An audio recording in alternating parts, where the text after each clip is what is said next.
Hello, welcome to Gardener's World. We've had a week of incessant, heavy rain.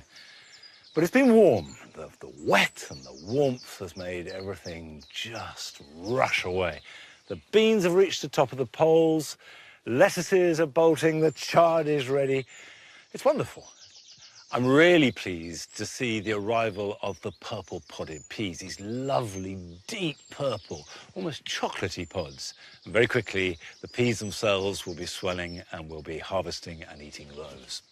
Now, in today's programme, as well as my veg, I'm going to be celebrating and troubleshooting my roses. I'm also planting a clematis. Not your standard climbing type, but a herbaceous clematis that will ramble along the ground and up through neighbouring plants. Come on in, come on, come on. Carol is back with her series on choosing the right plant for the right place. And this week she's looking at plants that thrive in wet and damp conditions. This is water crowfoot, surely one of our most beautiful native water plants. And we're off to Norfolk to see a wonderful collection of tall, bearded irises. We've got blues, we've got whites, we've got peaches, and if you want something orange at the front of your garden, have a blast and shock people.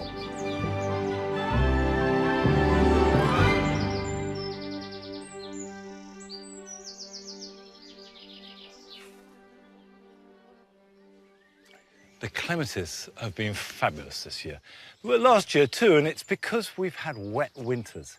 And clematis love lots of water, lots of food, and as long as they've got a nice loose root run, you can hardly feed or water them too much. And of course, what they bring at this time of year is an incredible intensity, these great big flowers of these group 2 clematis. And next to the orange of the Nymphophea there, perfect for the jewel garden where we want as intense colour as we possibly can get. Now these group 2 clematis start flowering around the end of May and carry on for another few weeks. Group 1 clematis are the Armandii, Montana, Alpina, which do their flowering in April and May.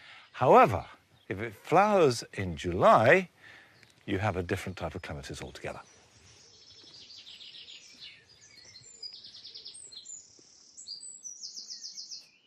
The late flowering group, like Clematis Viticella, or this one here, which is Julia Corrivon, have smaller flowers and they appear at the end of June, the beginning of July, and will go on flowering right into autumn.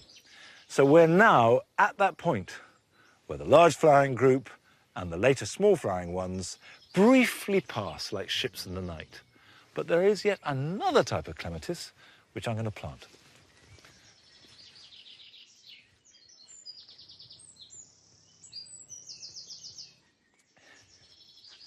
I've got here a clematis to plant under the pear tree in the orchard beds called Clematis Juiniana praecox. One of its parents is Old Man's Beard, our native clematis, and it's smothered with small white flowers touched with a little shade of blue. Now this doesn't climb to great heights. It's never going to work particularly successfully climbing up a tripod or clothing a wall. But it scrambles. It can scramble along the ground, it can go over a tree stump, it can hide a manhole cover. It's really good for working its way in, under and amongst shrubs in a border. Big leaves, and these will turn a good golden colour in autumn. So a really good plant, but an interesting one, an addition to the armoury of clematis that you can grow in your garden. You do need to give it rich soil and dig a bigger hole than you might normally for other plants.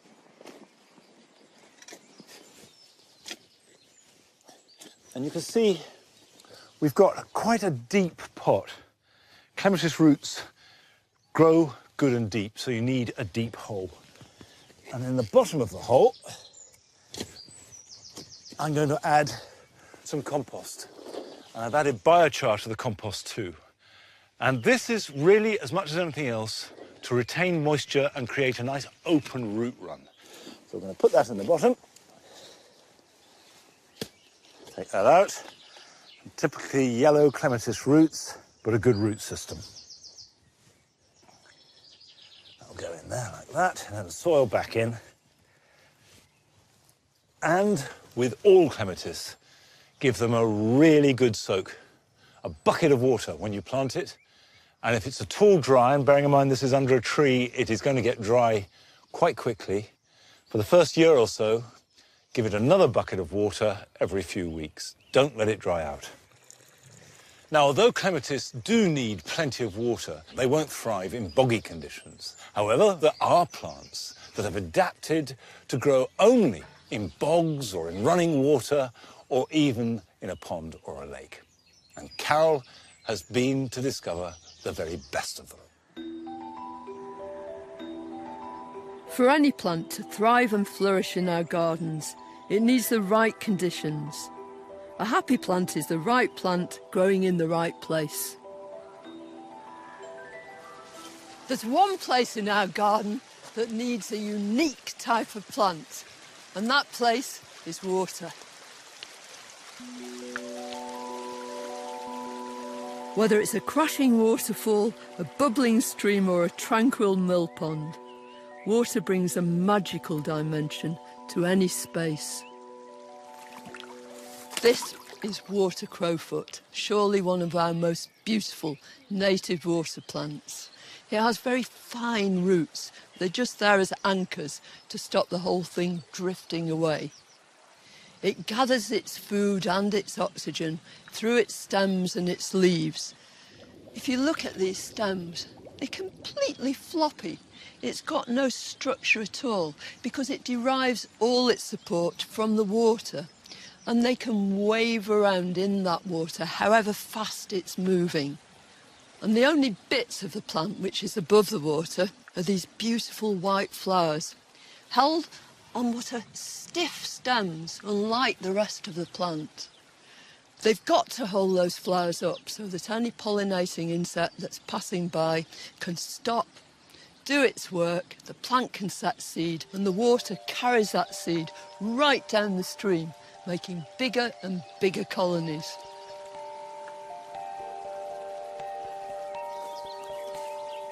In the midst of this wondrous meadow is a particularly damp piece of ground, and in it is one of our most iconic native wetland plants. It's Iris pseudochorus. When I get in here, I can actually hear the ground squelching. There it goes. And that's exactly what this plant loves. The iris has stiff stems that hold its flowers well above the surrounding foliage and well above the water to make sure that they can be pollinated. If you were to plant a Germanic iris, one of those big, blousy, bearded ones in here, it would die. Its tubers, its rhizomes, would actually absorb water and the whole thing would rot. On the other hand, with this iris, it has rhizomes too, but they're impervious to water, and from them extend big, thick, white feeding roots, which sink themselves into the mud and bring up nutrients and water. All the plants that grow here in the wild have similar characteristics to water-loving plants that we can grow in our own gardens. Here at Westonbury Mill Water Gardens, they've created bog gardens, meandering streams and a glorious pond.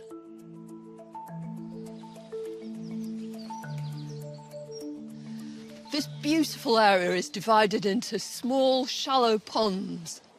Around the edges are marginals of every description, living in shallow mud, really. One of the most spectacular are these Asiatic primulas. We often call them candelabra primulas because of the way in which they grow, with whorls of flowers right up the stem. Often plants that live by water have large leaves like this glorious Rodgersia. Because the soil is constantly moist, that means they can maintain those leaves. They never wilt. But at the same time, it can also mean that that soil is waterlogged. It becomes anaerobic. There's no oxygen in there. But the plant has a really clever way of dealing with this. In its internal structures are big air spaces where it can store oxygen and air for when it's really needed. So what happens if you haven't got a damp patch in your garden, but you absolutely must grow these beautiful plants? Well, the solution's simple. Just excavate an area, line it with compost bags, puncture them with your garden fork, return the soil, water well, and go ahead and plant all these delightful bog plants.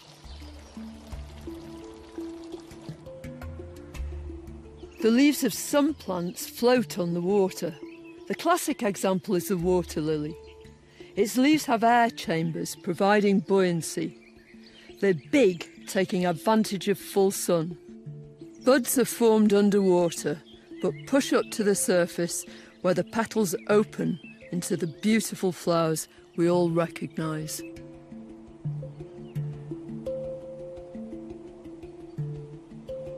All these plants with handsome, bold foliage have enormous ornamental value in the garden, and none more so than this giant Gunner and Manicata.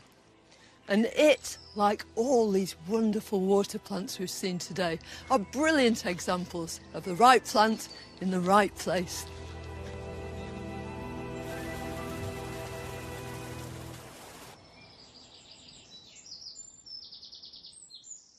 Come on, mate, good boy. Well, there's no doubt about it that a plant in the right place will be happy. And the plants here in the cottage garden are zinging with happiness. Now, at this time of year, it's really important that pollinators can go around and pollinate our plants and look after themselves. And to that end, the RHS and the University of Bristol are doing a survey, and they'd like you to take part. We want to know what plants you use to attract pollinators. And if we can tap into all the experience and knowledge of the millions of gardeners across the country, the plan is to come up with a list of the best pollinating plants that we can use in our gardens, and that will be published later on in the year. But go to our website, and if you want to take part, all the details are there.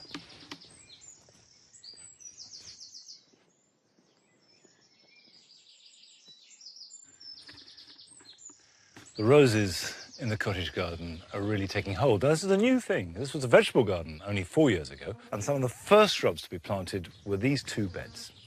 And there were 6 roses, and they're French roses from a certain period. Now, this one is called Chapeau de Napoleon, and you get these mossy growths growing out the top that look a bit like a Napoleon hat. Sometimes you can see this referred to as crestata, i.e. crested rose.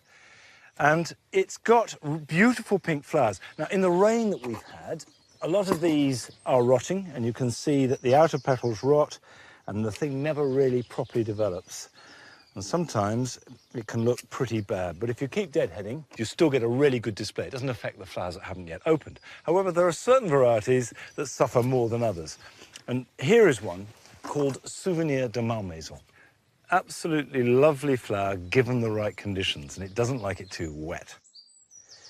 You can see we've got these rotten flower heads that are a direct result of the rain, and Souvenir de Malmaison is very susceptible to fungal attack, and you can see there's already some black spot showing on this. Black spot tends to occur after flowering and get much worse and can totally defoliate a plant. It doesn't tend to affect the flowers, but it will weaken the plant, and therefore you'll get fewer flowers next year. The best way to treat it is to gather up all the foliage and burn them. Don't leave them on the ground, because then the spores fall on the ground and they'll reinfect the plant next year. But next to it, Empress Josephine, completely happy, completely healthy, growing in exactly the same soil. And by the way, the best thing you can do for any rose for its health is to feed it. Give it rich soil, a really good thick mulch every spring. And if it's ailing, you could give it a liquid feed of seaweed or comfrey would do the job perfectly well. Now, further along, this is called Agatha. Now, Agatha is an old rose, and it's got beautiful pink flowers.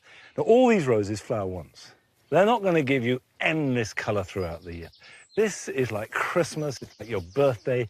It comes but once a year, but does last for weeks. However, you'll notice what I've got here is a problem that I bet lots of you have had to face this year, which is balling. And this occurs when you get a mass of petals, particularly in these old roses, and the outside gets wet and rots, and it forms a kind of shell, particularly if there's bright sunshine. That crisps it up and you can't open it. Now, you can sometimes tease it open. Just break the outer shell a bit, like that. Tease it back. Sometimes that's enough to let it open. There we go. See, it's opening in front of us now. Quite often when you do this, the whole thing comes apart in your hands, but we'll just give it a go. And it's worth certainly every few days to deadhead as much as possible. So when you deadhead, go from the flower right back to the next point. Don't just cut the head off, but go right back either to a leaf or the next flower side shoot.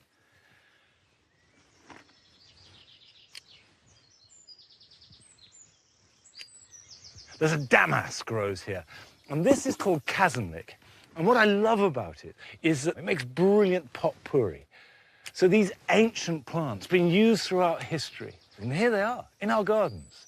And we're continuing that lineage and that history through colour and scent and delight.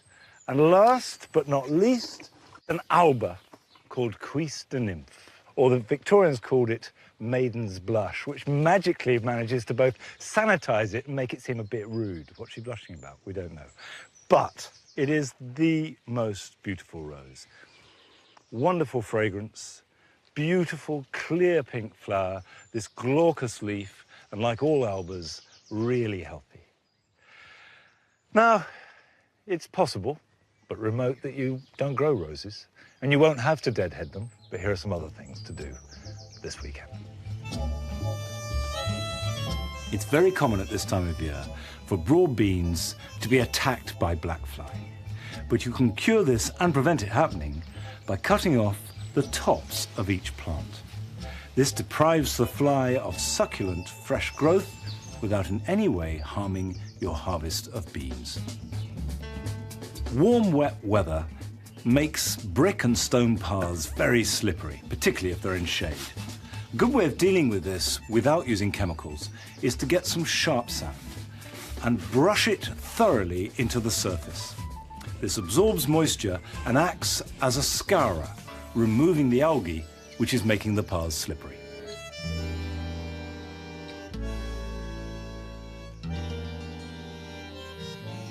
I planted a line of bearded iris called Belle Azur behind this lavender hedge about a month or so ago.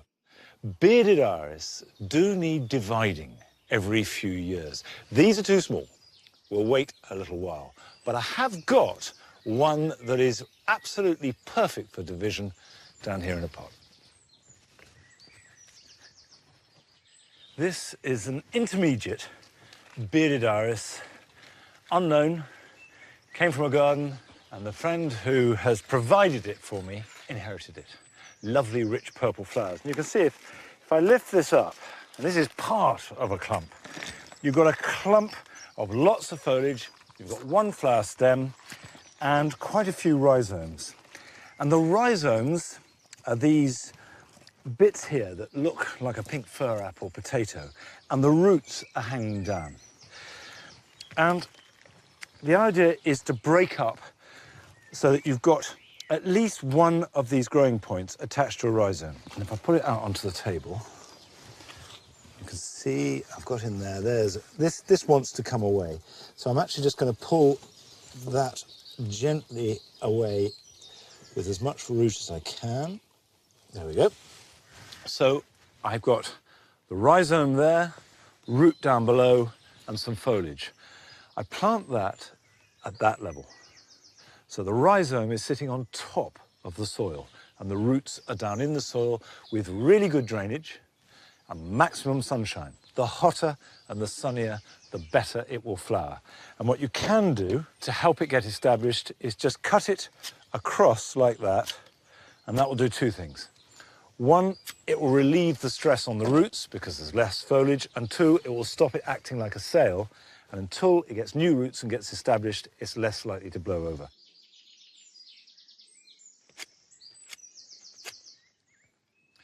Now, when fully grown, this intermediate iris will reach 2 to 3 foot tall, and it'll be magnificent, but they do get bigger. You can get tall group irises, and Simon Dodsworth has a huge collection in Norfolk, and we went to see him.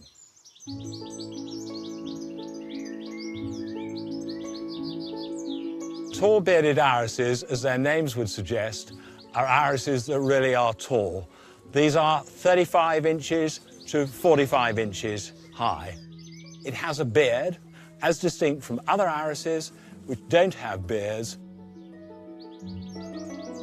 Iris, after which the flower is named, was the goddess of the rainbow, and we've got a range of colours here. We've got blues, we've got whites, we've got peaches, and if you like magenta, go for magenta.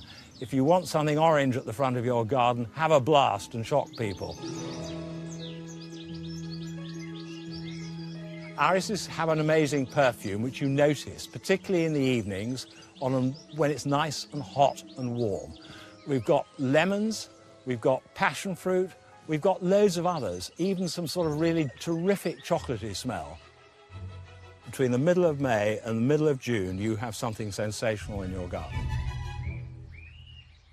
This collection of irises is rare. It's very much the thoroughbreds of the iris world, and they were all grown by my father over a sort of 40 to 45 year period. During that period, my father won 12 Dykes medals, and the Dykes medal is the Oscar of the iris hybridizers world. And in the medal's 90-year history, nobody previously won it more than 4 times. So this makes him unquestionably the most celebrated 20th century hybridizer of British tall-bearded irises.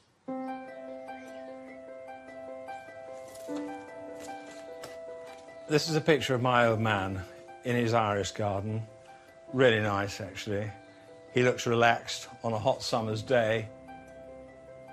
There's a lovely picture of a greenhouse. It looks rather beaten up and worse for wear. He spent loads of time there, particularly on foul, wet weather days. As children, we'd always known that the iris collection was important, but quite clearly we'd not realised how important it was. My father was very particular about people that he named his irises after. He only named irises after the ladies in his life. The chaps, he obviously didn't think we were good enough.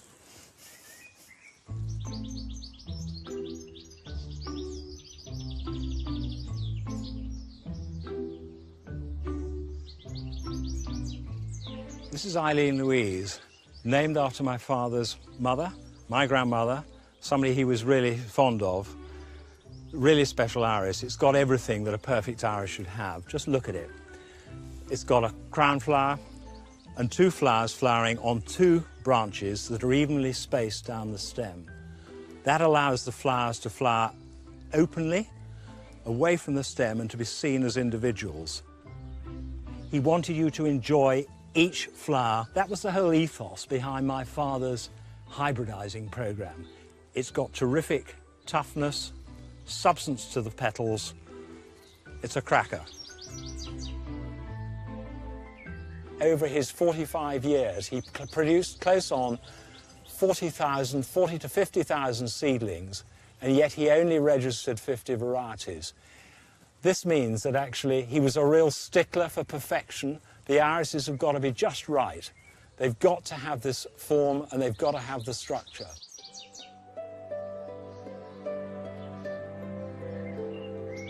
They are very easy to grow.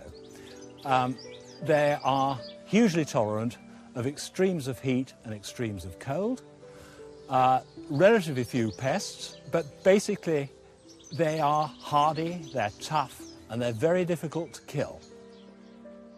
This time of the year, they seem to take up most of my time. I think my wife would probably kill me if I actually explained to her precisely how much time I spend on them. I have my father looking over my shoulder most of the time.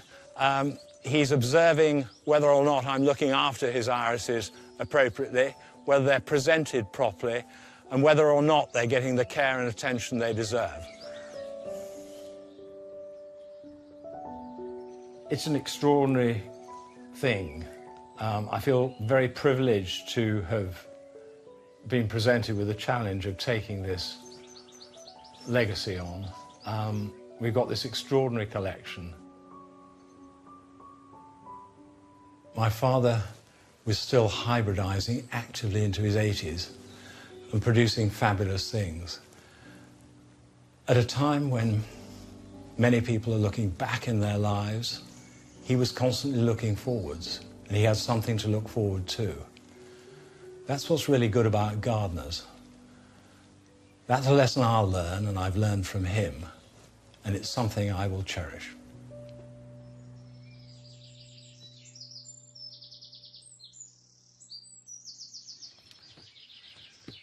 Well, the bearded iris season is coming to an end, and so is the elderflower season. So if I don't hurry up, I won't have any flowers to make elderflower cordial, which I love.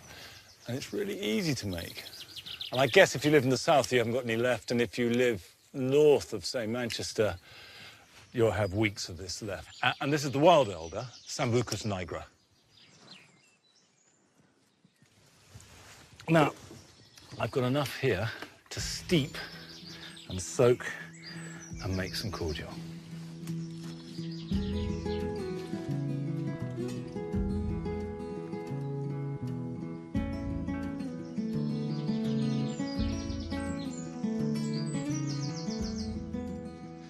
For as long as I can remember, we've made elderflower cordial. And what you start with is these elderflowers. You just shake them to get rid of any insects. And you want 20 good flower heads.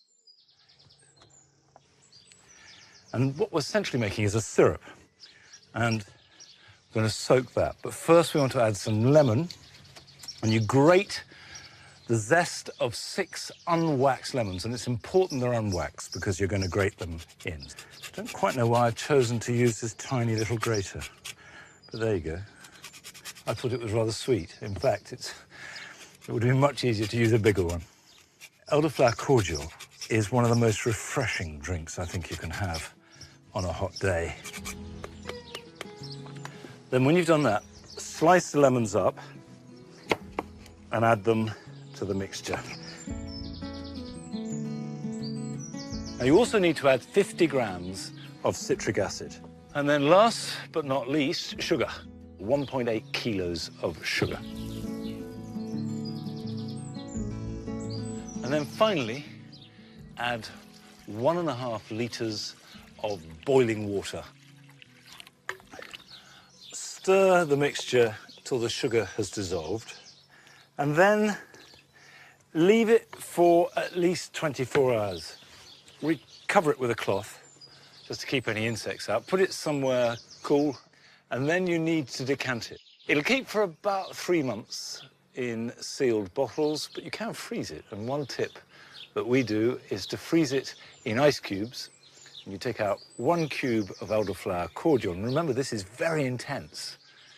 And you put 1 cube in a glass, top it up with water, and as it melts, it cools the water, and you have a delicious elderflower drink. But however you use it, it's delicious.